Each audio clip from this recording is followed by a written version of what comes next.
Okay. A few more coming in.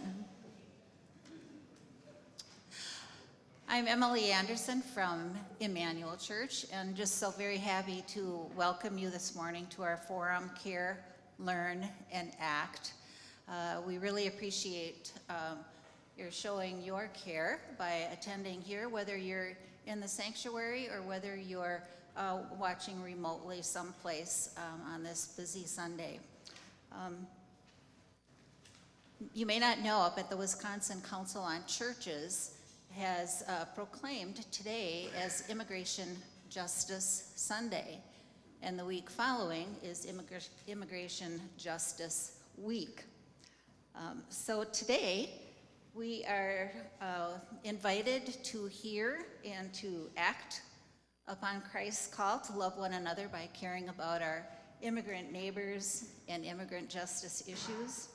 And to guide that discussion, we are just so very grateful to offer the three people in front of you. We'll go from left, your right, to left. This is Pastor Dave Anderson and Joyce Anderson and Ray Cook. Pastor Dave and Joyce are here representing the Immigration Task Force from Jonah. And Ray is here also representing Amparo. Both of these organizations are just strongly rooted in caring for our neighbors. So they will present for about 20 minutes, give or take. Then we are going to have plenty of time for questions from you, and then we will have a closing after that. So before we begin any further, though, I'd like to introduce Pastor Jamie Brisky from Emmanuel for a devotion.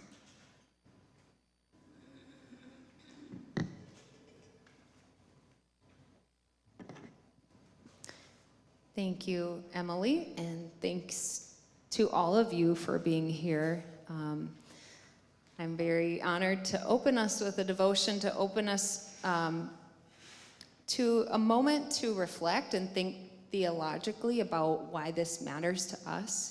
So many of our neighbors right now are scared. So many of our neighbors are facing danger, and so many of our neighbors have actively been hurt by the immigration system. And so it matters so much that we're coming together to learn from local activists about how we can do our part, how we can be informed, how we can help.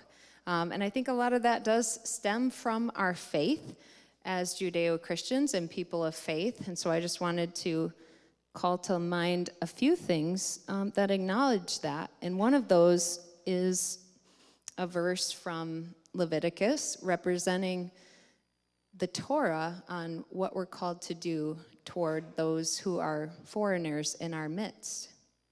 Do not mistreat the foreigner who resides in your land. The foreigner must not be treated badly. The foreigner must be treated like your own.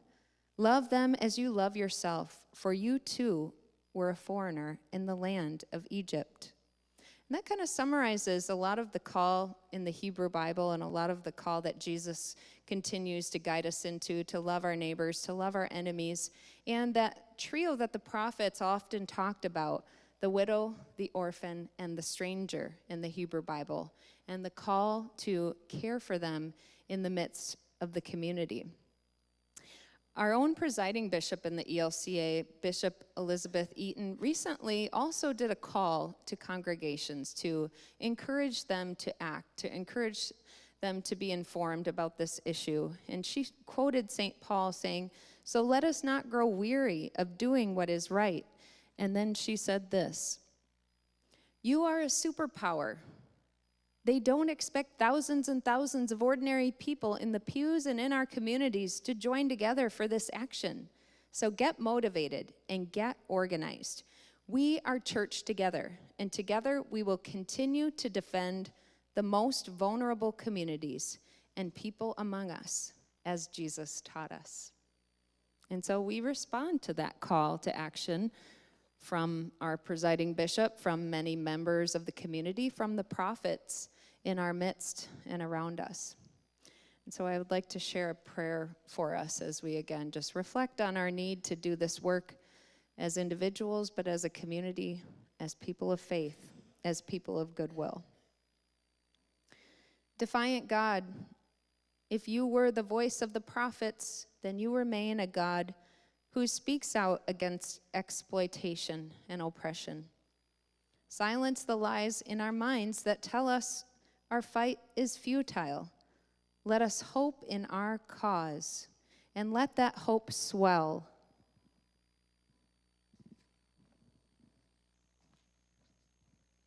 As we come together with a shared voice, awaken our full emotional range, that our work would be fueled by a mysterious entanglement of righteous anger and defiant hope. May we heed the voice of our own interior prophets. Protect our bodies as we resist empire, especially the youngest and most vulnerable among us. Make our protest thoughtful and inclusive as we submit to and learn from the disabled to create a diversity of paths to fight for justice. We ask that you soften the hearts of the unjust, not that we would view ourselves as responsible for their absolution, but with the awareness that there are times when the vilest of people can be shaken out of their heartlessness and into their humanity. Let us receive the inheritance of courage and steadfast descent of our ancestors, that our steps would be their steps, our bodies their bodies, our protest a sacred echo as we boldly demand justice today. Sustain us, God, with every block we march, every step we take. Reveal us as forces for liberation in this world. Amen.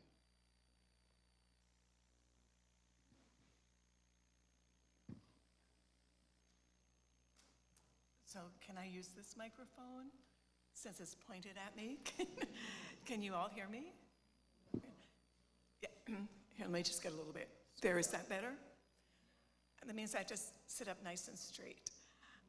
I just want to take off on what Pastor Jamie was saying. I wanted to thank Emily and Kitty for emailing Dave and me, and Ray for helping organize this. And they did send us a variety of questions that we could respond to. And one of the first questions was a why question. Why are you doing this work? And I would like to tell you that it was sitting in this congregation, probably back there where Becky Ely is sitting, and Dave was doing a baptism, and the font was back there. And Dave was doing the affirmation of baptism that we've heard many, many, many times, and I've heard many, many times. And the phrase that we are called to strive for justice and peace throughout all the land hit me. And I asked myself the question, well, I wonder what it looks like to do justice. What does that look like anyway? I know what it looks like to do charity, to help other people, to provide things for them, but what does it look like to do justice? And about that time, an organization called Jonah, Joining Our Neighbors, Advancing Hope. Yeah, this is kind of an echo, huh? Okay, that's better. There, that's better. So about that time, Jonah, Joining Our Neighbors, Advancing Hope, a grassroots local justice organization, was beginning. That was called a justice organization. And so we began to explore that, and eventually Dave became the president of Jonah for a while. And do you want to talk a little bit, Dave, about why Jonah is different than charity? And because that's sort of the basis for the work.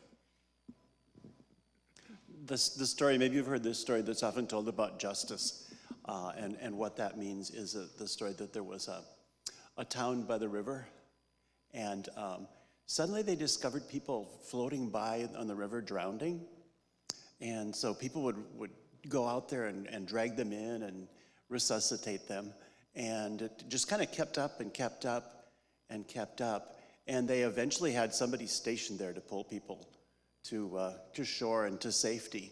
And then a little girl came by and was watching this for a while, and she said, now, wouldn't it make sense to go upstream and find out who's pushing these people in the river? And that's in kind of a nutshell, Jonah's assumption is that there's lots of great organizations that pull people out of the river. We could probably name 6 of them just like that. But somebody needs to go upstream and deal with what it is that lands people in the river. And so Jonah primarily works towards changing laws, changing attitudes, those kinds of things.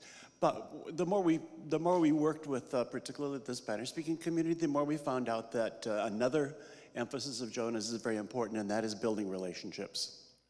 That you sort of don't, you can't act on behalf of people unless you get to know what their actual needs are, or you're just being a white savior, you're imposing what you think they need on them. So this has taken us a whole lot of different ways into getting to know people, especially in the immigrant community, driving people to literacy, setting up meetings between people and the police force to talk about common issues and common fears. The multicultural event where we decided let's do something to change the narrative on diversity in Eau Claire. And so for 6 years we've had an event where we bring cultures together to share food, share entertainment, those kinds of things. Red Mike, thanks. I'm Ray Cook, and Dave had mentioned about Jonah, and I'm sure you've had friends of yours or acquaintances that whatever they would do, it's probably a good thing. So you get involved, and Dave had mentioned about relationships. Jonah's about relationships. And it was the connection that Dave and Joyce had, thanks to their wonderful leadership in our congregation, where you start getting involved in different groups. Jonah Immigration, when you think about relationships, Dave had a connection, I believe, to the Mexican consulate, having been an advocate for one of the Hispanic members of the community with the consulate. And this was maybe 10, 12 years ago. And they were looking to expand and present their services somewhere in the Chippewa Valley. And because of the relationships built, the Hispanic community felt safe here. It was away from downtown. It was close to the interstate. So that relationship just continued on, where we bring the consulate here in usually August. And at times they'll serve 180 to 200 people with the services that the consulate in St. Paul has. And even recently, with all the questions about and fear of what is happening with ICE, we invited the consulate here in January to give a Know Your Rights presentation. So it's those connections. And even learning opportunities. For example, I believe on the handouts there are various opportunities. One that would be outstanding to attend, I believe, is Tuesday, May 13th, right here at Emmanuel, presented by League of Women Voters, the Association of University Women, Jonah Immigration. And if you've ever heard John Rosenau speak, talk about powerful,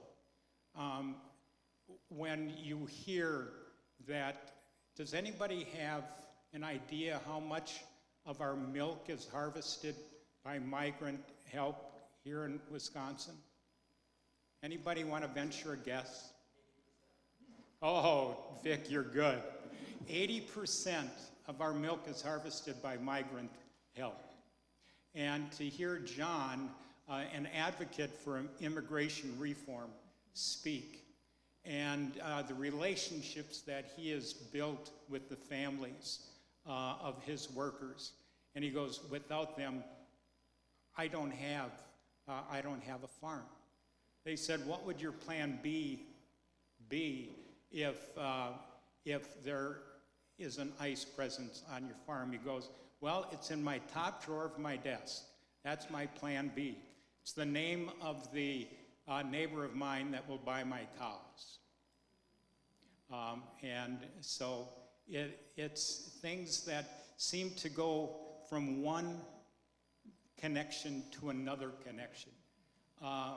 When we started with the Immigration Task Force, it branched out into Chippewa Valley Bridge Builders, where they hosted a family, I believe Hosean family are from Nicaragua? Honduras. And that was 3 years ago, being part of welcoming new neighbors and the Afghan resettlement, Afghan refugees. So it's these connections. And having the H to the third group invite us and have these forums on these issues, we appreciate that. I just wanted to explain how we got started or why. One of the things that Jonah does, and I think they do it very well, is training. They have leadership training. They have building relationships, how to have one-to-one conversations with people. That's really important. I think that's a really good training. I would invite anyone when they see that advertised to attend those. How to run an effective meeting, how to cut an issue. But I became aware of the immigration issue when I was encouraged to attend week-long training, which was near Chicago. And when you're at week-long training, you're required to do many one-to-one conversations. And one of the people who was in my group was Mario. And when I had my conversation with Mario, he talked about, Mario was like 18 when I met him. And this is about 15 years ago, 13 years ago. And Mario was telling me his story, that he had grown up in a community in Mexico with a lot of crime, high crime, low employment. And his uncle had found work in Fox River Valley at a dairy farm, only he called it a dairy factory because there are so many cows. And when that worked out for his uncle, he wrote his brother, Mario's dad, and said, this is a good place to live. So Mario's dad moved to Fox River Valley, took a job on that farm, milking cows. And a few years later, Mario's mom got a visitor's visa. And, I just can't imagine what it would be like, to not speak any English, to go through getting this visa, and then to travel with your two small sons to a place you've never been before, and to leave everything behind. But she did, and they settled on a farm in Fox River Valley, and she overstayed her visa. Then Mario, was in school. He said he was well accepted. His priest told me that he was a really good soccer player, really good trumpet player, clarinet player, and in fact, I got first place at state. He struck me as a kid who I'd like to have mow my lawn, be my neighbor. And he said everything was going really well until the Real ID Act, which required, I think we all have heard about this, you go get your driver's license, and you have to show proof that you're a resident, citizen of the U.S. and all of that. Well, in that, it denied all people who were here without documents to get a driver's license. But knowing states' rights, they left it up to the states to determine if they wanted their residents who were here without documents to get driver's licenses. And Wisconsin decided that no, they did not want their residents who were here, undocumented, to get a driver's license. So the next time that Mario's mom went to renew her driver's license at the DMV, she was told she couldn't. So now Mario's mom is driving into town with the kids in the car to get milk and bread, and she's pulled over by the police because now she is driving illegally without a license. The first time it happens is scary. And when Mario tells me about the second time this happens, he chokes up and can hardly go on because he is so afraid he's going to lose his mother to deportation. This was 13 years ago. And I thought, this is unjust. This is clearly wrong, that people don't have the ability or the right to get a driver's license, to be trained the rules of the road, to drive their children to school, to work, all of that. So came back from leadership training and asked my other Jonah people if they thought that this was a need, and we all said yes. Let's find out what the number one need. Let's find it, first of all, who are the immigrants in our community? What are their needs, and what is their number one need? And we found over and over and over again, getting a driver's license is the number one need, and I would say that it remains that way because it is so frightening, and especially now, for everyone, the thought that someone will be deported, stopped, and then deported. Yeah, so that was how we got started hearing Mario's story. And then you may have seen in the recent church reports, we have a group here, part of our ministry at Emmanuel called Amparo, accompanying migrant minors with protection, advocacy, resource, and opportunities. Yeah. Yes. And we thank Diane Kaufman for starting that ministry. And we were quite involved before COVID. And then during COVID, we thought, what can we do? Well, we gathered funds and donated to this fund. And we were able to help some that did not get any stimulus monies. And provided those that did not have incomes, helped provide some legal services. We had a family up in Barron that was having some issues, and we were able to help out there. It recently has not been that active, but I think in this climate and need for immigration change, again, someone might say, well, what can we do? What is tangible? Well, one would be, what are your gifts?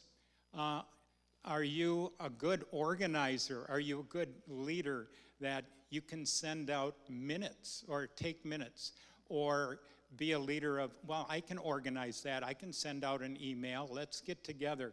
I could chair a meeting.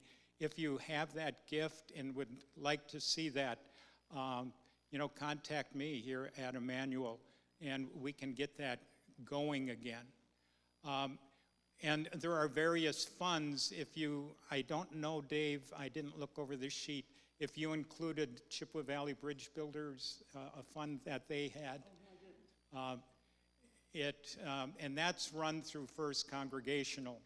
A way that you could look online on the Emmanuel site, if you look at ways to give, there's, if you scroll down, maybe Sue, is Sue here? Maybe Sue could share with you how to do that. There are two funds related to immigration, Amparo, and there's one underneath it, the Chippewa Valley Multicultural Festival. David touched on it earlier. Back about 8 years ago, with our Hispanic connections that we had, we thought, how about a fiesta? And the first one was in the parking lot here at Emmanuel, and there were about 150 people that gathered, and some of our Hispanic friends had made food and provided food, and it just had music on a boombox. And then the next year, Altoona said, well, that looked like quite an event. Do you think we could do something like that at River Prairie? So the next year was at River Prairie, maybe about 800 to 1,000. And then COVID came, and we ended up with a small gathering the year after. We had to cancel one year. And now we are having it at Phoenix Park with vendors from all different countries. As somebody said, this is the way the international festival should be. The sharing of their cultures and of the music. And if that's something you might like to get involved with as to, oh, I can help with vendors, or I can help set up some chairs, and there's many different ways to do that. Or here are some funds, because we have bands, we have sound system to do some of that. Food trucks, how might I help there? That's going to be on a Sunday afternoon, August 17th. And I believe that date might be on there, and it's on the poster. Yeah, go to worship in the park and then stay for the Yes. And the week after, on that Saturday, Emmanuel is hosting the consulate again. And I thank those that it seems like every year you have that's called your toolbox, those that are always there and helpful. I see Lauren Lickle. She is just so helpful there. She practices her Spanish and does a great job connecting with our Hispanic guests. And we appreciate those. If you have some Spanish skills, Andrea, as she's learning and working on that, it's a wonderful way to connect. If you have some free time in the mornings, usually from 8:30 to about 9:15 and 11:30 to 12:15, we have some individuals. Right now, we provide rides to literacy for an older Hispanic mom and then a young Hispanic mom and little Isabella. And we have a young Hmong woman who we provide rides to literacy on those days, Monday through Thursday. In fact, she got married this weekend. Yes, she did. And interesting, she's been here 3 months, and the English that she's picked up has been wonderful to the point that I can even communicate somewhat. So those are different ways. And when Pastor was sharing in the devotion, couldn't help but at confirmation in the service today. If you look at your hymnals, hymnal 641 was our opening hymn. Verse 4, here the outcast and the stranger bear the image of God's face. Let us bring an end to fear and danger. All are welcome.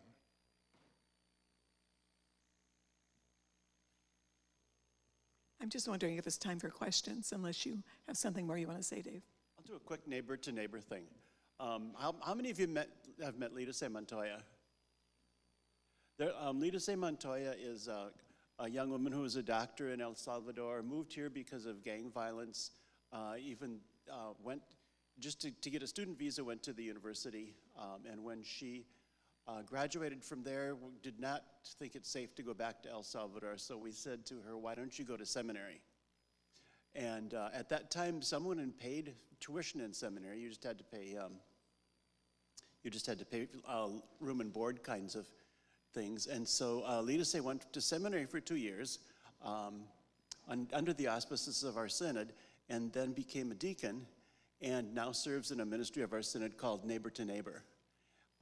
She works with building bridges between the white and the Hispanic community. She does, because of her medical background, she does health fairs all around our synod. She just got done at Svea Lutheran in Hager City. She'll be here soon. When the consulate is here, she'll be having a health fair here. Does anti-racism training, and we just have opened up a center at Lutheran Church of the Good Shepherd for Spanish-speaking people to come for resources. How do I enroll my kids in school? How do I ride the bus? How do I, et cetera. So Lead to Say is another, and we'll be having a fundraiser for Lead to Say's ministry throughout the Synod very soon. I don't know if it passed, but I assume it did at the Synod Assembly on Saturday. It did pass. Where do we want to go from here? Questions or?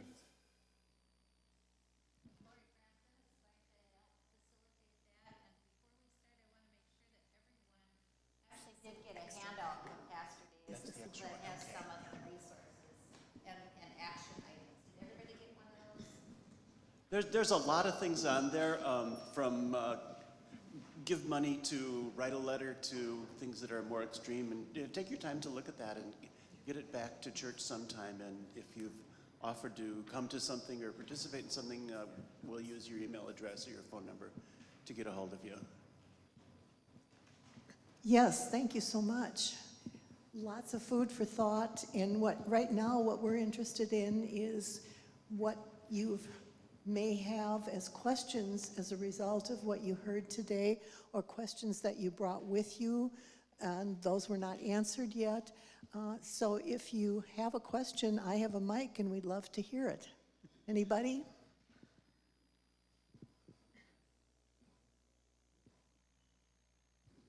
Hi there, my name is Mike, and I was just wondering, with all the way that ICE is kind of, at least as I read things, they're taking people, and people don't even know that they're gone. What kind of legal help do you guys bring along, or how can we, how can we help people like that? That's really the big question. A couple things. One is that we do not have an immigration attorney in town. The nearest ones are in the Twin Cities or in Sparta. And that's a huge need that we have. One of the things that that an attorney can do is file a writ of habeas corpus if someone is picked up in deportation, to try to get them out as soon as possible. And what happens when you get released, you'd have to put up a bond. And so one of the Amparo things that we're thinking of is having a bond fund. We'd loan money and get it back when the bond comes back. But if you have a bond and the judge lets you out, your case is not going to come for 3 or 4 years. And that buys you some time for the situation to change. So that's one of the direct legal kinds of things. Oh, yes. Another thing related to ICE is also having relationships. Over the past few years, we've developed a relationship with the Eau Claire Police Department, talking with the police chief, so that there is an open dialogue with the Eau Claire Police Department. We've sat down, talked with the county sheriff, a relationship. There have been times where Dave has been notified by someone that might be in custody, and he represents, and talking about relationships, about joining. It's nice to have one of the panelists on the Eau Claire Police and Fire Commission, David, and it's so it's that type of thing. When John Rosenau had presented a couple weeks ago at First Congregational, the question was, have there been any deportation or raids here in Wisconsin as far as farms? And he says, no, there hasn't yet.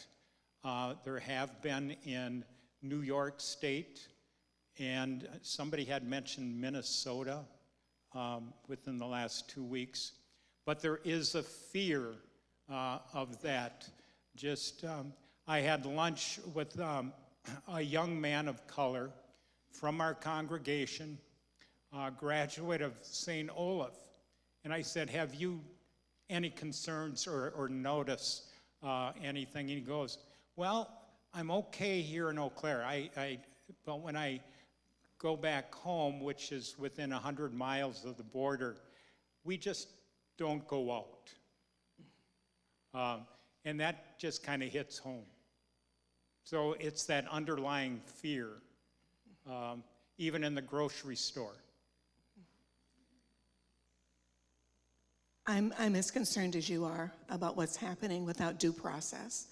I mean, we've seen pictures of like the young woman who was a student who was just surrounded by people in masks and just taken and then moved to place to place to place.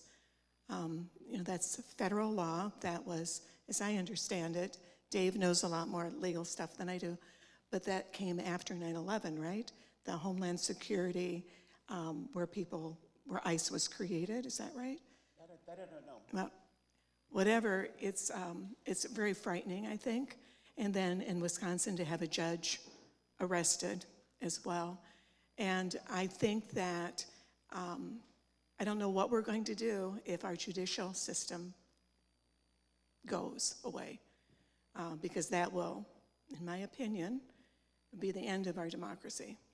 And when we have, I know that we are a nonpartisan group, but when we have a representative saying that Congress should get rid of certain judges, the three branches of our government remaining co-equal is really frightening. And so the people who are, doing lawsuits against the Trump administration, the ACLU, that's the only way that I see. This happened in the first Trump administration, and it happened to a family in Eau Claire. I know that Dave has set up groups of people when there's word of ICE in town, to follow and to take pictures of that. So we do have a story, if you want to hear it, about what happened in Eau Claire. And the only thing I want to say is that a lot of times you can't get there fast enough to take pictures, but there afterwards, there's always the aftershock. One of your community members is gone. You don't know where they've been taken. You don't know what's been happened to them. This doesn't sound right to me in a democracy. Where am I going? Any other? Oh, Andrea's got a question. Hang on just a minute, I'm coming. While this is getting set up, I just want to toss in that sometimes you hear the question, why don't they hire legal people on farms? Why don't people get here legally to work on farms? And it's really important to know that there is absolutely no legal path to do year-round farm work. There are legal paths to come here, and orchards around here use them for seasonal workers to come and return to their country of origin. But there's no legal path to do year-round farm work. And Andrea's got a question. So you have rapid response teams in place that, We have the rudiments of a rapid response team, but we need to start recruiting and training people, and it's just, okay. there's been so many things to do. A rapid response team, one of the biggest issues, I think, is that when there are rumors that ICE is in town, there is just all kinds of fear. Yeah. Kids don't go to school. We've talked to people who've gotten phone calls saying, I'm afraid to go out to get groceries. Right. Could you go get groceries for me? Yeah. I'm afraid to send my kids to school. Could you give them a ride? And so we've put together, we've been on the road once, a group of people who would take those rumors and try to track them down so that at least we can tell people, yes, there's a credible fear. We don't have any information, just because that fear is one of the worst issues. And so we want to continue to build a rapid response team that would go, we heard that ICE is so-and-so, it's so and such a place, we'll go there and look. And take a picture and put it up on our Facebook page and let you know this is true or this is not true. It's also good to have people there to witness.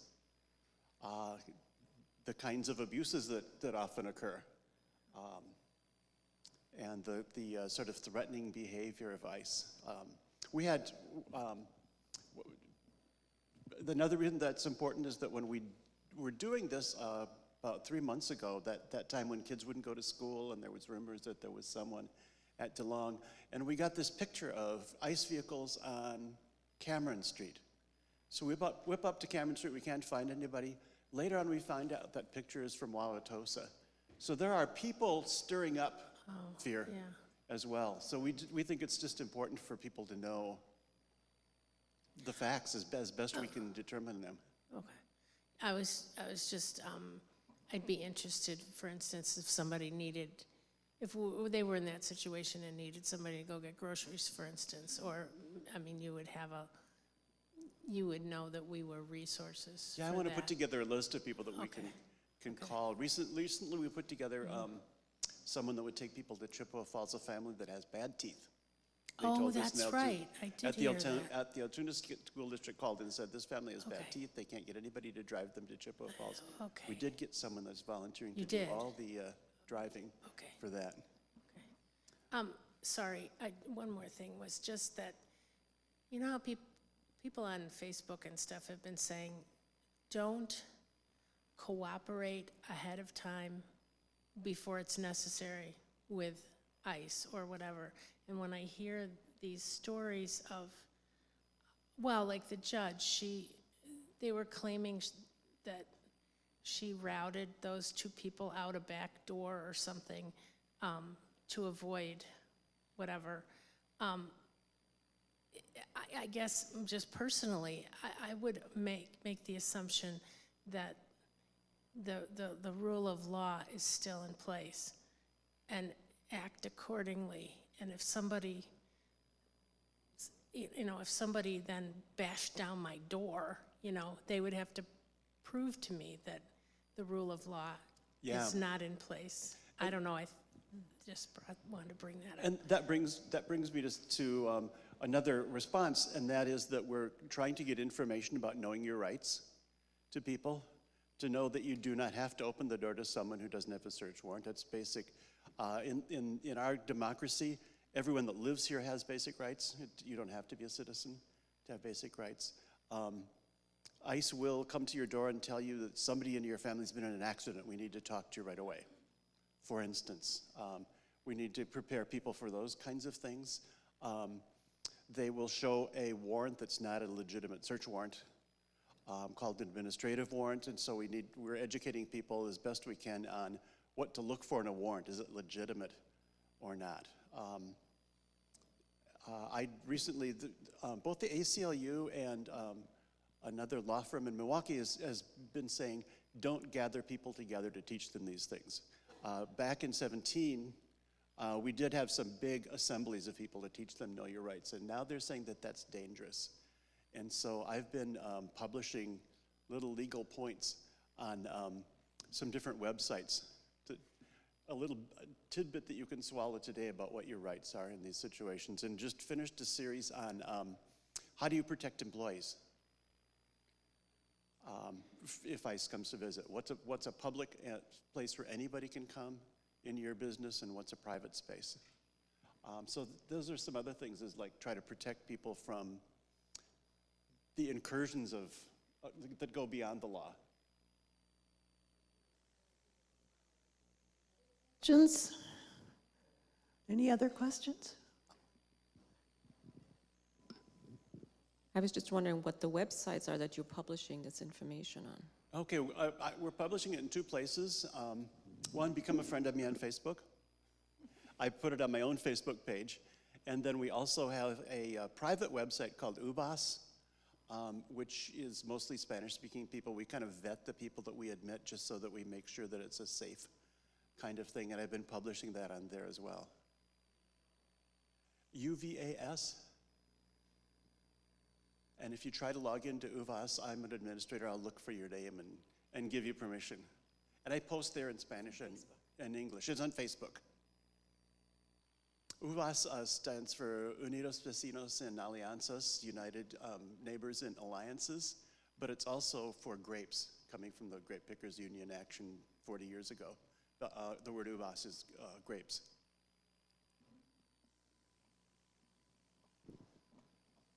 Thank you.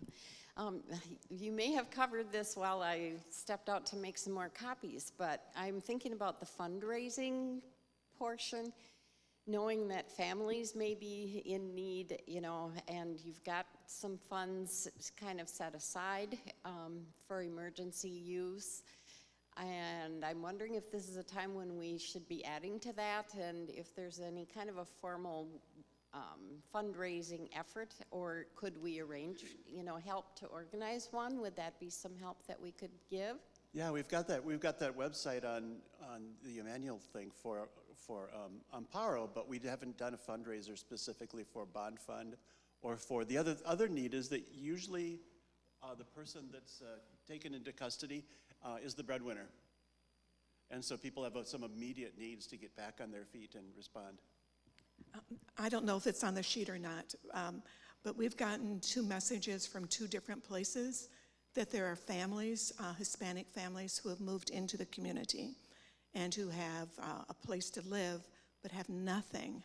And so you all were part of the Good Neighbor team and I'm just wondering if... For resettling people from World Relief. Yeah, from World Relief or LSS when the Afghan men were settled here. And I think, I was talking with Ginny, who's Welcoming New Neighbors organizer. I think there needs to be some sort of informal team that's patterned after World Relief, a Good Neighbor team, that when we hear about this, that a group can take action, that they can, and I think that's a real need. Yeah. That might be something that we could work on. You know, we're looking for the concrete things that we can do to help build the support system.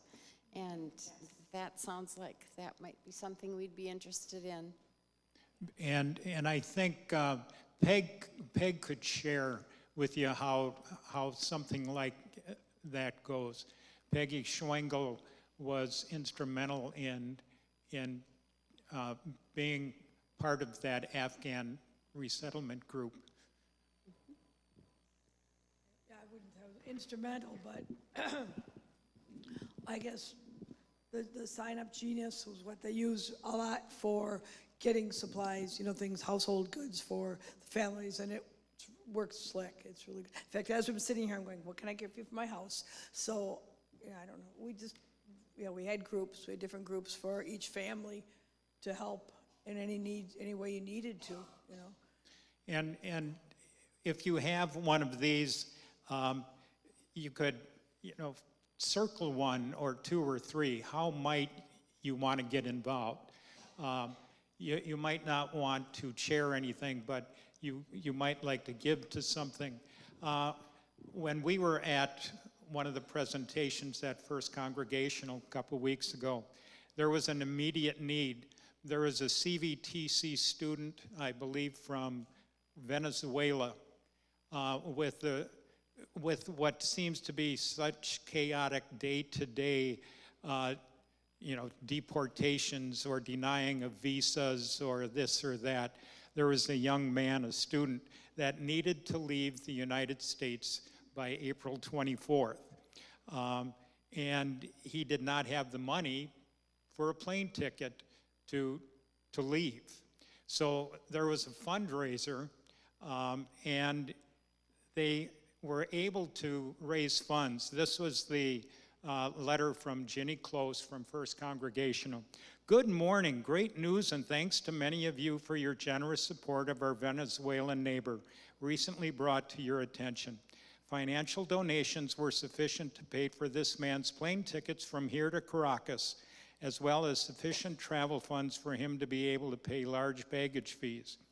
William messaged yesterday that he was safely in Bogota with friends. He has a layover there before proceeding to Caracas. It's not often I see a grown man cry, but I can attest to that when he was given the travel cash.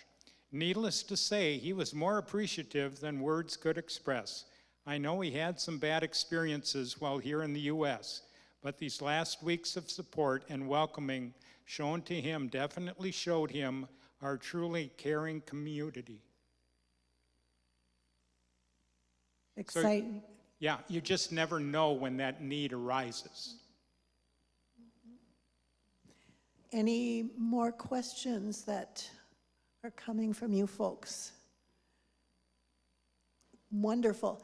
You have in your possession the forms that we would love to have you spend a few minutes completing. You can drop them today if you will, and if not, you can take them with and bring them back to church or, get them to us. But there's some exciting opportunities to become involved, and I assume that since this is Care, Learn, and Act, you came because you care. Now you've had an opportunity to learn, and the next step is act. Whatever you can do, and I will give the mic to Emily. Thank you. Well, once again, we surely appreciate your being here today and listening and learning, and now hopefully inspired to act in some ways as well. But it's time for us to give a round of applause to our panel with special gratitude for them taking the time and the energy to prepare and come today. Also for their leadership with our community and showing us every step of the way what it means to love our neighbors day in and day out, year after year. You have been here. So we thank them for that, their knowledge and their wisdom as they go about that work, and for their willingness to share with us their time and everything that they have had to offer. So a round of applause for them.